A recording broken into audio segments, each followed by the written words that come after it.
چوبین یتیمی سرافکنده پیش، مده بوسه بر روی فرزند خویش.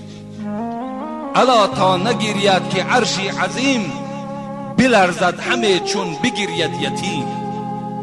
شاعر میگوید چوبین یتیمی سرافکنده پیش.